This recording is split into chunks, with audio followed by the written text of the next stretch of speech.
This clip right here, this is iconic. In this shot, we have Eduardo Camavinga, Vinicius Jr., Rodrigo, and Fede Valverde, 19, 21, 21, and 23 years of age, celebrating the very first time they've reached the pinnacle of club football, a European Cup win. The future of Madrid is looking bright. And then we have this man.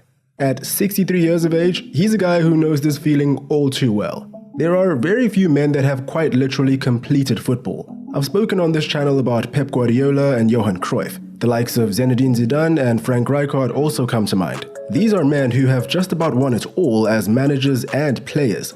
Legendary men, but none of them have accomplished what Carlo Ancelotti has. Manager of a title-winning team in every major European league, the only man to ever do so, manager of 4 Champions League winning teams, the only man to ever do that, and you can also add on 2 more UCL trophies as a player, more league silverware, and what you have is a living legend. In today's video, we're going to track the man's journey to attempt to snatch just a glimpse at how greatness is formed. So with that being said, how do you win everything, everywhere? Yo, what's going on everyone? Hope you're all doing well. I'm Tinashe, welcome back to another video. We've got a lot to unpack today as Carlo Ancelotti's journey has been a long one. So to begin, let's go back to 1959 where it all began. Born and raised in Reggio, Italy in 1959, Carlo Ancelotti was raised as the son of a dairy farmer. Growing up on a farm, milking cows, cutting trees, the rigorous hands-on work, it instilled a sense of discipline in the man. The value of hard work and the importance of patience before yielding a successful return on your hard work. You plant today and harvest 1 year or 2 years later. This is my philosophy with football. It's my style. It's my way of life. You can't be anxious for the result. If you've done the proper things, it will come. The words of the man himself. His time on the farm, seeing his father's tireless work and struggles, also made him yearn for a different path in life, which is where football came into the picture. And starting off local early on in Reggio, it was pretty obvious to see that he was something special. Parma thought the same, which is why they snapped him up at the age of 15. Back then, he played predominantly as an inside forward or on the flanks. Not the fastest out there, but he was a technically gifted player, composed and steadfast, with a brain that was mature far beyond his years. Knowing what we know now, this only makes sense. Next up, it was Roma in 1979 at 20 years old, where he impressed even further under manager Nils Lidholm. An 8-year stint in Rome that effectively made him a household name and gave him a significant career boost. 4 Coppa Italias and a Scudetto, the second in Roma's history, the first of very many in Carlito's career. He also made it to the 1984 European Cup final, but unfortunately lost out to Joe Fagan's Liverpool. And he, along with most of us, may not have known it back then, but these lot would be recurring rivals. On the flip side, while his time in Roma was fruitful, it came at a heavy cost. His knees. Injuries weren't very kind to the man. But because he was still remarkable upstairs, a shift to a playmaking role in central midfield wasn't a difficult conclusion to come to. Arrigo Sacchi made that switch official when he brought Ancelotti over to the red side of the San Siro in 1987 to form part of arguably the greatest team to ever exist. An AC Milan side composed of the likes of Ruud Gullit, Paolo Maldini, Franco Baresi, Frank Rijkaard, Marco van Basten. I could go on all day, but I won't. This team was remarkable, and Ancelotti was a starring figure. 2 European Cups and 2 Serie A titles as the highlight of his 5 years in Milan firmly cemented his name in the history books as one of the greatest. So you'll likely notice that I haven't spoken too much about his on-field numbers or statistics, which is because his game was far more about progression and distribution than anything else. Plus, stereotypically, stats aren't very kind to anybody but attackers in any case. Regardless, for anyone interested, here's a snapshot of what I could find. In the later years, his knees continued to give him problems and ultimately became the cause of an early retirement. 33 years of age, and his playing career had come to a close. Like I've already said, this man was already a great. He could have stopped right there and then, and his legacy would have been quite a formidable one. But he had more to give. This brings us to the section of Carlo Ancelotti's life that the vast majority of people that got into football after the mid-90s know him for.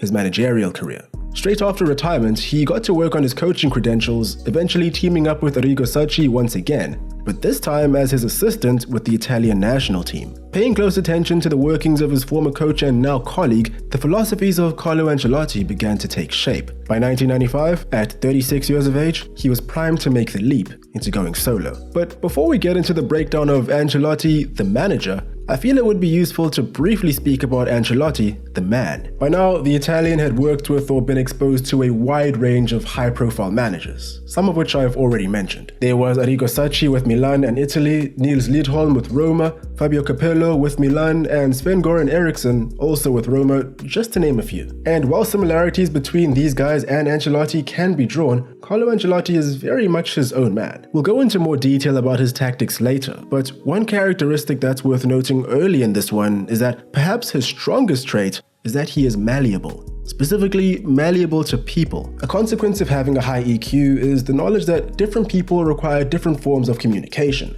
This is where Ancelotti truly shines. I mean, it's what his managerial style is all about. Of course, it helps that he speaks English, French, German, Italian, and Spanish, but what I'm talking about extends far beyond just language. One example of this is that his heavy, borderline sarcastic sense of humor has been known to calm the nerves of his players before the finals of major cup competitions. Taking a direct extract from a fantastic 2014 article written by Simon Cooper in the Financial Times, Carlo Ancelotti knows a truth about top-level football. Most players don't need to be motivated. They need to be calmed down. Having been a top player himself, he can empathize. There is a level of mutual trust there that is hard to emulate by someone not in the know. But that's not all. This stretches far beyond the players. Remember, a manager is just an employee after all. Knowing how to please the owners while also maintaining control is probably one of the hardest tasks that any modern-day manager has to deal with. And while he has failed in the past, like many others have, he's also found success in areas that many others have not. Let's find out how. In 1995, Carlo Ancelotti took control of Serie B side Regina, and he passed his first test with flying colours, earning instant promotion to Serie A in his first year.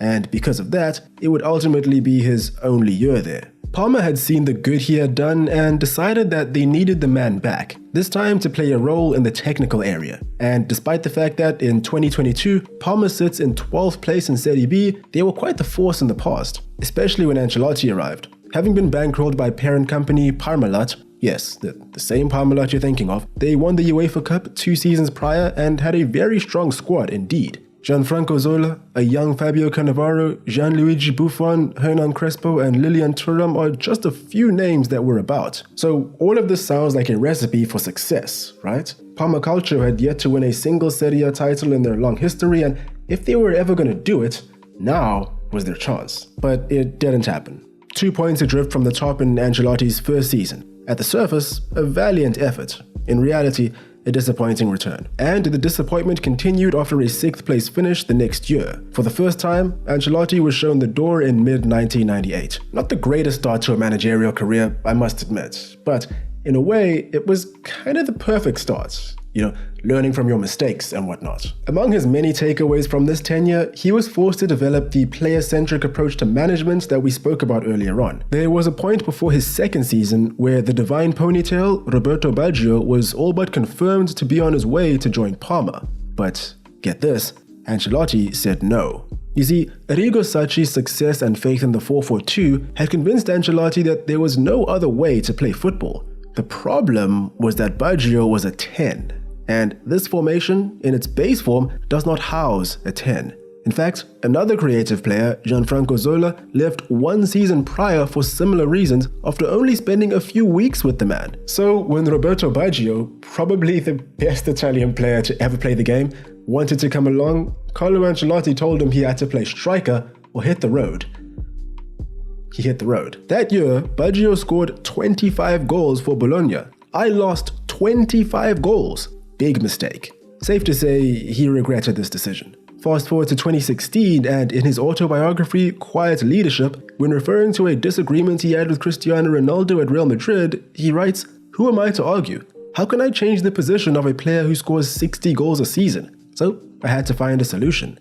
The growth is evident, but we'll get to that point in a bit. There is still more learning to be done. After a short break/job hunt, it was Juventus that decided to take a chance on the young manager in 1999. And just so we're all on the same page, he was only 40 years old by this point. Regardless, even more disappointment awaited him here. Off the bat, he wasn't all too popular with the Bianconeri faithful. Being heavily associated with rivals Roma and Milan wasn't doing him any favors. And coming in after beloved coach Marcelo Lippi, while also not being proven as a top-level manager, didn't help too much either. He did, at the very least, relinquish his obsession with the 4-4-2 to make a concession for Zidane as a free-roaming attacker, amongst other required tactical changes. But the best he could manage was second place with them, losing out by 1 point and 2 points in respective seasons. And for a club like Juve, where winning was the only option, this simply did not fly. He was shown the door by 2001.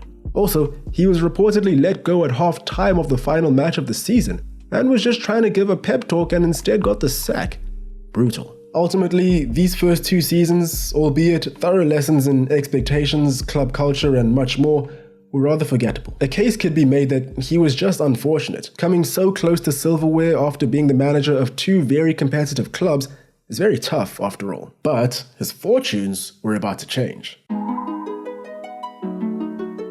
Another of his former employers came knocking shortly after the Juventus sacking, Silvio Berlusconi, owner of AC Milan. To paint a picture, Milan were some ways behind at this point, a 6th place finish the year prior and 5th place in the league when he was brought on midway through the season. Berlusconi and Ancelotti had somewhat of a working relationship from when he was a player, so the transition was quite seamless. But what really made this marriage a winner was, again, Ancelotti's ability to adapt and read the room. I just want to once more reference another line from the FT article I mentioned earlier. One thing that makes Ancelotti attractive to big clubs is that in a profession dominated by big egos, he is happy to adapt to his surroundings. A powerful trait. So let's talk big egos, management, and move on to silverware thereafter. Managing AC Milan really also meant managing and appeasing Berlusconi. This was his team, and he wanted to be involved in situations that several other high-level managers wouldn't be welcoming of. Sitting in on high-pressure halftime team talks and making jokes with the players? Hey man, you're the boss. Influencing the team selection? You paid for these men, why not? Within reason, of course. Next up was managing the players. Here there was more of the same people management, but a little tactical acumen was also sprinkled into the mix. Andrea Pirlo, Clarence Seedorf, Gennaro Gattuso, Rui Costa, there was no way all of these players were going to fit into a rigid flat 4-4-2. The solution was Ancelotti's now famous midfield diamond, a narrow, highly creative setup. The fabled 4-1-2-1-2. This period in Milan's history is well known for several things, but amongst the most iconic was Carlo Ancelotti's development of Andrea Pirlo into perhaps the greatest deep-lying playmaker of all time, the metronome, controller of the tempo. Along with a more dynamic, traditional 10 at the peak of the diamond, the creativity here was off the charts. This was Rui Costa early on, but became Ricardo Kaká in the years that followed. With this team in place, Milan began to build momentum. A defense anchored by Paolo Maldini and Alessandro Nesta, a killer midfield and a striking partnership of Andrei Shevchenko and Filippo Inzaghi is the stuff of legends. First season, 4th place. Not the greatest, but we'll take a Champions League spot. Second season, 3rd place. We're not there yet, but we're getting warmer in the league. Also, we've struck gold in the cup competitions. A Champions League win and a Coppa Italia. And the cherry on the cake, the UCL final win was against Juventus. 3rd season, 1st in the league. There it is. I guess it goes to show that if you keep knocking on the door, you're going to be let in eventually. Ancelotti stayed at Milan for a further 5 years and continued to chop and change the squad as players came and left. He was the manager as both Ricardo Kaká and Andrei Shevchenko lifted the Ballon d'Or. And while the Italian failed to reclaim the league again, perhaps the only smudge on his time in Milan, his record in Europe remained impeccable. 2 more Champions League finals in 2005 and 2007, both against Liverpool. 1 win apiece. Remember earlier when I said this was a recurring rivalry? And unfortunately for Milan, Liverpool's win in 2005 is probably the greatest Champions League final of all time. The miracle of Istanbul to Liverpool, the nightmare of Istanbul for I rossoneri. However, this too was a test, in perseverance that is. It takes a special character to take such a devastating loss, rebuild, and come right back 2 years later against the same opponents no less, and come out on top. Crazy props. Okay, so I've spent quite a bit of time talking about Ancelotti's time in Milan, only because this is probably the most iconic and I'd say the most important tenure of his career. He's obviously achieved a lot more since then, but this essentially set him up for everything that was to come in the future. And there was a lot to come in the future.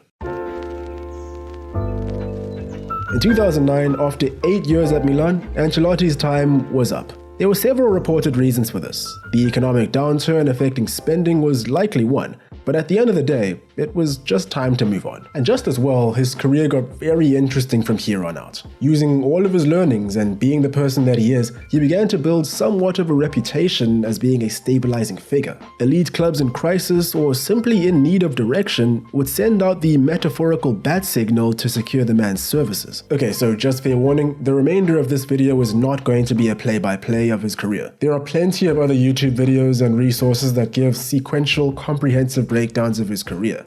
This is not that. Kinda. His next destinations included Chelsea, PSG, Real Madrid, Bayern Munich, Napoli, Everton, and at this very moment, Real Madrid again. All teams with larger-than-life, overwhelmingly egotistical owners and players. Ancelotti knew how to deal with the owners. What's more interesting is how he interacts with his players. At Chelsea, he came in as their third manager in 2 years after the club had failed to emulate the success they achieved under Jose Mourinho in the years prior. A league and FA Cup double in his first year, ending Manchester United's dominance in the process, showed he was the right choice. However, an interesting story to come out of this tenure came from Paul Clement, a former Chelsea coach that Ancelotti took under his wing. The night before the 2010 FA Cup final, a week after securing the league, the Chelsea players and coaching staff met up for a strategic session. This is the last game of the season. We know what we're able to do, and we know the opposition. What do you think the tactics should be? The words Ancelotti spoke reportedly left the room speechless. Isn't that your job? Is what I'm sure many of the players were thinking. But, according to Clement, having understood the tactics that won them the league and being aware of what worked, slowly but surely, hands began to raise and the game plan began to take shape. What Ancelotti realized from all of his experience was that regardless of how much you coach a player, you can't actually be there to hold their hand on the pitch. So, in order to develop a winning formula, the team, and more specifically the senior players, have to be involved in the planning. Fast forward 12 years later to 2022, and Madrid are in the semi-finals of the Champions League against Manchester City. With the game on a tightrope and Madrid needing inspiration, Toni Kroos revealed that his manager consulted him and Marcelo on who they thought should be subbed on. And if we're to read between the lines, based on Kroos' words, it seems that this is not uncommon. That describes him really well and why things always work well with the team. It's outstanding. In the end, he decides, but of course he's interested in our opinion. There was a story told by Philipp Lahm of an early encounter he had with Ancelotti at Bayern Munich. Lahm's opinion on who had more sway on the inner workings of the club was something that the Italian sought after very early on. Listen, there are countless stories that demonstrate the point that I'm trying to get across here. As a top-level manager, he knows how to put his ego to the side, seek advice, and share some of the control, the mentality of a winner. At PSG and Real Madrid, the first time, he arrived during times of uncertainty. A newly acquired club in need of legitimacy in the case of PSG, a team destabilized by Mourinho and absolutely obsessed with winning a record 10th Champions League trophy in the case of Madrid. PSG must have been wondering why they weren't willing to share. Lo and behold, he delivered exactly what was needed for both clubs, setting them both up for continued success in the years to come. Adopting unique situation-based tactics, PSG's first title in 1994 was secured and Madrid were European champions once more. So throughout this video, I've mostly spoken about his wins throughout his career, but just like how his career started, he's experienced a fair share of L's. I mean, how else do you think a man gets to manage so many great clubs? Because along the way, he'll get dismissed by so many great clubs. He was sacked at Madrid after a poor run after winning La Decima. Failure to rotate and weather the storm of injuries was ultimately his downfall there. His stint at Bayern, albeit ending in a title win by 15 points, saw the players publicly revolt against him and his managerial style before he was fired. His time in Napoli was disappointing, and his time at Everton was lackluster. But I'm only guessing he took the latter position to spite their Merseyside neighbours. And it's likely that many believed that he was just about finished after these stints. But remember, the man is resilient. He only went ahead and had perhaps the best season of his career the following year, replacing a departed Zidane at Madrid, stabilizing the club once more, and winning the double. The set was complete. 5 countries, 5 league titles, 4 European Cups. Here is a list of all the managers that have done this. When we speak about the greatest managers ever, Carlo Ancelotti really is one of a kind. His career is unique, his achievements are unheard of, and his eyebrow is encapsulating. The man truly is a living legend. And he's not done yet. And there we have it, a brief look into the career of one of the greatest to ever do it, and just a few reasons for why he's managed to have so much success. What do you think about Carlo Ancelotti? Let me know all your thoughts in the comments below. And if you're feeling generous, why not consider giving me a follow on Twitter and Instagram, but only if you want to. That is all for me today. Really hope you guys enjoyed, really hope you're staying well. Cheers, and I will catch you in the next one.